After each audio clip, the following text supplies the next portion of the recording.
And guess what they call me in Jamaica? What they call you? A general, I swear to God. Boosie, you a general, man.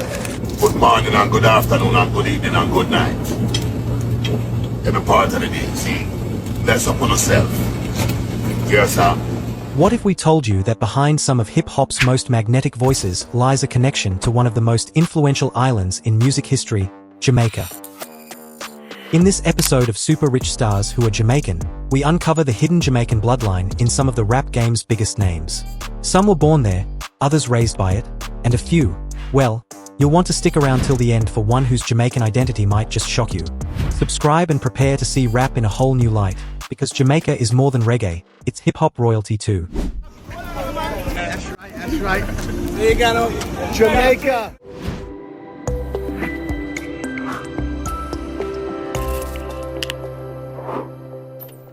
Before the glitz and fame, he was just a loud, ambitious personality trying to make it in Brooklyn's underground scene. Zapperie, the multi-hyphenate entertainer who, for many, first appeared in the shadow of Nicki Minaj.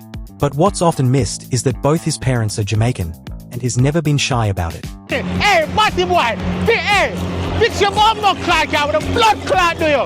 Whether it's dropping patois in tracks or flexing his accent during reality show confessionals, Zapperie wears his roots on his sleeve. From humble beginnings in the Hood Stars to carving out a solo career and becoming a staple on Love and Hip Hop, his rise is unconventional, but it's earned him millions. His name might spark gossip, but his grind, fueled by island fire, deserves some respect. To pour back into the place that, gave me my culture and my roots, Wow.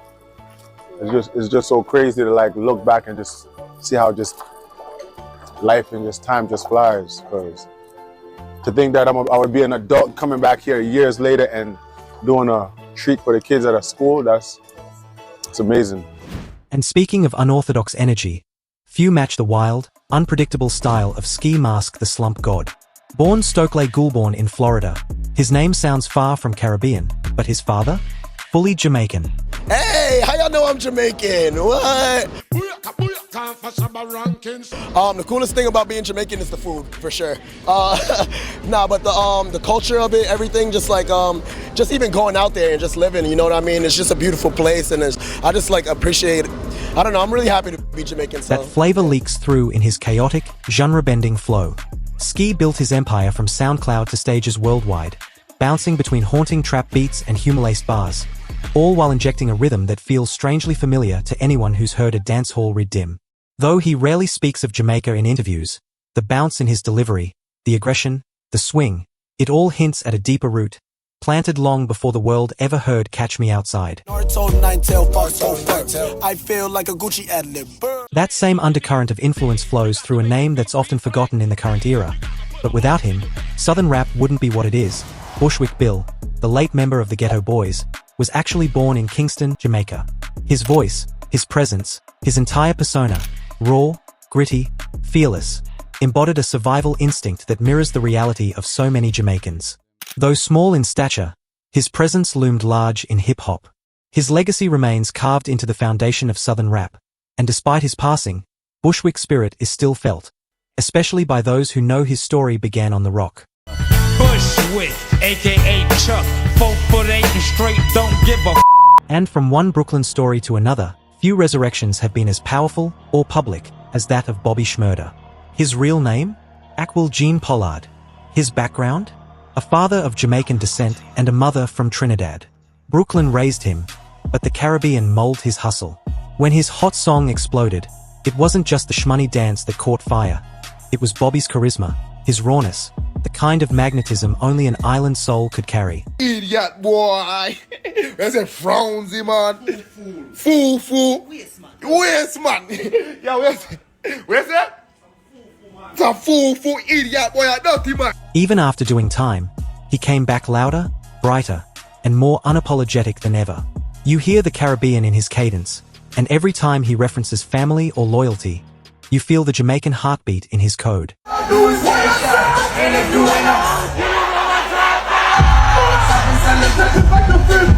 But if you thought we were done with emotionally raw lyricists, enter XXXTentacion, born Jasa Onfroy, whose energy moved generations in just a few years.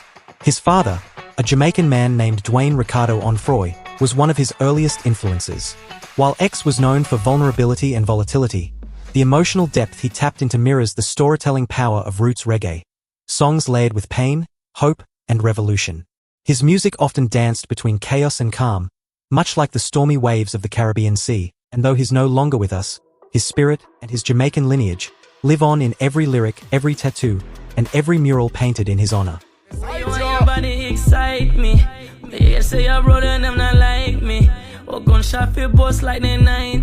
Still with us? Good. Because these stories are just the beginning. CaribScope Daily brings you closer to the truth behind the music, the roots behind the riches. Hit that like button if you're proud of the culture, and subscribe if you're ready to explore more untold Caribbean legends shaking the world. And then there's Tyga, the flashy, stylish rapper from the West Coast, known for hits like Taste and Rack City. What's lesser known is that his mother is of Jamaican descent. A lot of people don't know that I'm half and half Jamaican and half Vietnamese, so I eat a lot of Asian food. You know what I'm saying? While his public persona is wrapped in LA vibes, his smoothness, his melodic hooks, and even his laid-back confidence echo that cool Caribbean bravado. Tyga rarely flaunts the flag, but if you know the subtleties of Jamaican swag, it's all there, in the gold chains, the slang, the rhythm tucked beneath the auto-tune. I said some oxtails. Oxtail? Me not eat oxtail outside of Jamaica. Like, I go home to eat oxtail and I go home to eat curry mutton. Then we have a voice you couldn't mistake even if you tried. Shawn Kingston. It's your boy Shawn Kingston, team president. You know what it is. Kingston, like Kingston, Jamaica for the first time. It's like a mud. We're dead on yesterday, man. It's crazy. Born in Miami but raised in Jamaica until age 6. His breakout hit Beautiful Girls was more than just a summer anthem. It was a blueprint for how Caribbean melody could dominate pop charts. With every track, Kingston fused rap, R&B, and dancehall into a sound that was distinctly Jamaican American. But somewhere between the chart-topping hits and the red carpets, Shawn Kingston's financial empire began to crack. Behind the scenes, lawsuits piled up. Lavish spending and poor management caught up with him. From unpaid watch purchases to lawsuits over luxury cars and property damage, Kingston developed a reputation for bouncing checks, missing payments, and ghosting deals. In 2023, it reached a boiling point. Kingston and his mother were charged with fraud and grand theft, following a police raid on his Florida mansion. We're following breaking news now. Just coming into the CBS News Miami newsroom, a federal jury found singer and rapper Shawn Kingston and his mother, Janice Turner, guilty on all charges in their luxury fraud scheme trial. Turner was taken into custody immediately while Kingston was ordered on house arrest until sentencing. The once young star who sang about beautiful girls is now facing the possibility of serious jail time. And headlines around the world have one thing in common. What happened to Shawn Kingston? From the hills of Jamaica to the headlines in Miami, Shawn Kingston's name hasn't always sounded good in the news, but one thing's for sure, his melodies made an impact around the world, and that can never be taken away. By the way, listen, I got Jamaican flag, I gotta borrow that, let me get that real quick. Yes sir, let me see that Jamaican flag real quick.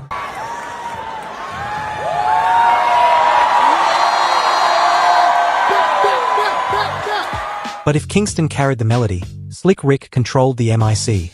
Born in London to Jamaican parents, his storytelling changed rap forever. From Children's Story to Mona Lisa, every verse was a cinematic journey.